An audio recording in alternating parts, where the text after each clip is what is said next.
It's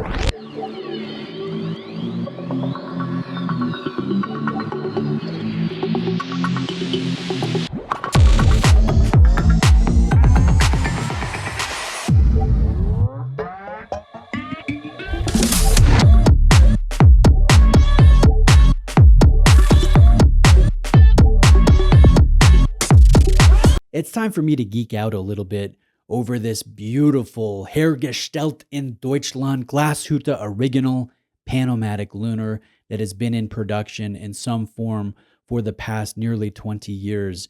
Now, depending on how you spec this, if you get this on bracelet or if you buy this on Louisiana alligator, depending on which clasp you go for, you will spend anywhere full retail price from $9,600 on up to $11,100. And although that is a significant price segment for a majority of watch enthusiasts in the market, I don't think it's controversial to state that this is among the top or the best value that you can buy sub $10,000.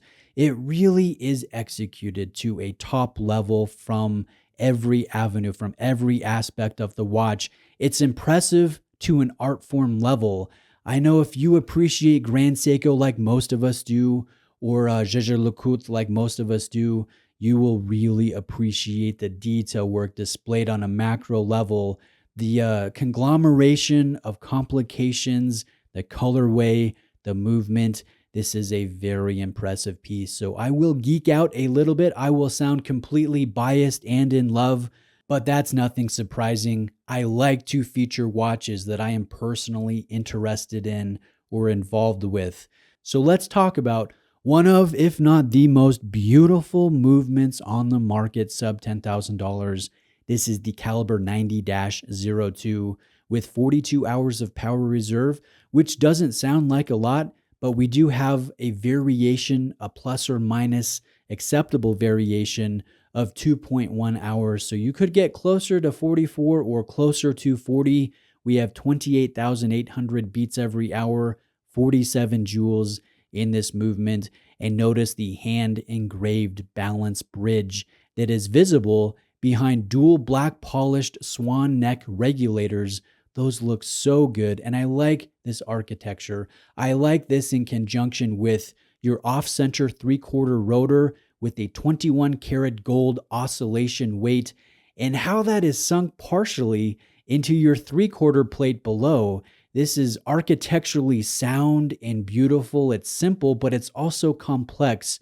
And we have a high level of finish with the blued screws, with the striping and the englage work, with the combination of complications from time to subsidiary seconds to panoramic date and moonphase, all asymmetrically executed on this galvanized blue dial, this really beautiful, unique shade of blue with concentric circle texturing and polished appliques. This is, oh my goodness, guys. Again, I'm geeking out a little bit, but it's so easy to appreciate. And I might sound silly fawning over this watch, but I've not met any watch enthusiast or watch collector that hasn't seen one of these in person and put it on wrist and not come away impressed with the level of detail work, execution, and tech that's involved here. So let's talk about the things that I love, and then we'll get to the things that I don't love about this watch. The first thing is top level finishing, top level execution, a pleasant blend of complications done in an asymmetrical layout. I like this shade of blue. I like the fact that we're not just left with only an alligator strap combination to choose from the OEM. We also have a very well constructed bracelet available that has an adjustable clasp that's hidden in the logo. This is really nice to see as a bracelet enthusiast. I feel that this watch is impressive. It's noticeable from across a room, but it's more impressive, it's more noticeable on a macro level with the details fully at play. I just really am impressed with this watch. Now let's talk about the thing or things that I don't love about this. It's not a perfect piece, and I think a lot of you will agree with me that it looks too tall. Now it isn't too tall, but it does approach the 13 millimeter profile in height, which is tall for a non-sports piece. This one measures in at 12.7 millimeters in case height from the back of the display case back to the top of the dome sapphire crystal that has nice anti-reflective treatment applied. The case is 40 millimeters in diameter, which is 1.5 millimeters wider than a comparable Longa one done in precious metal, but it's also taller too.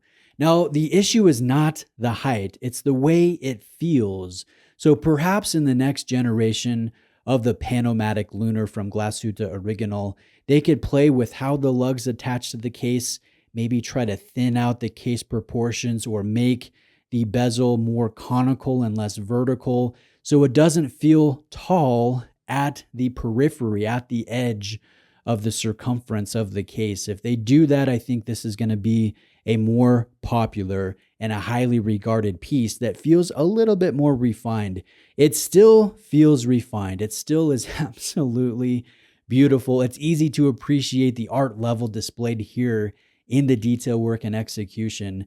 But if it just had a little bit of tweaks to how it feels on wrist, I think it would go to the next level. But guys, let me know what you think of this Glashutte Original Panomatic Lunar. And if you're looking to purchase one, I'll place my recommended authorized dealer in the description of the video. Big thank you to Exquisite Timepieces in Naples, Florida for lending this watch in for presentation. Have a great day, guys. Thank you again for watching. I'll see you next time.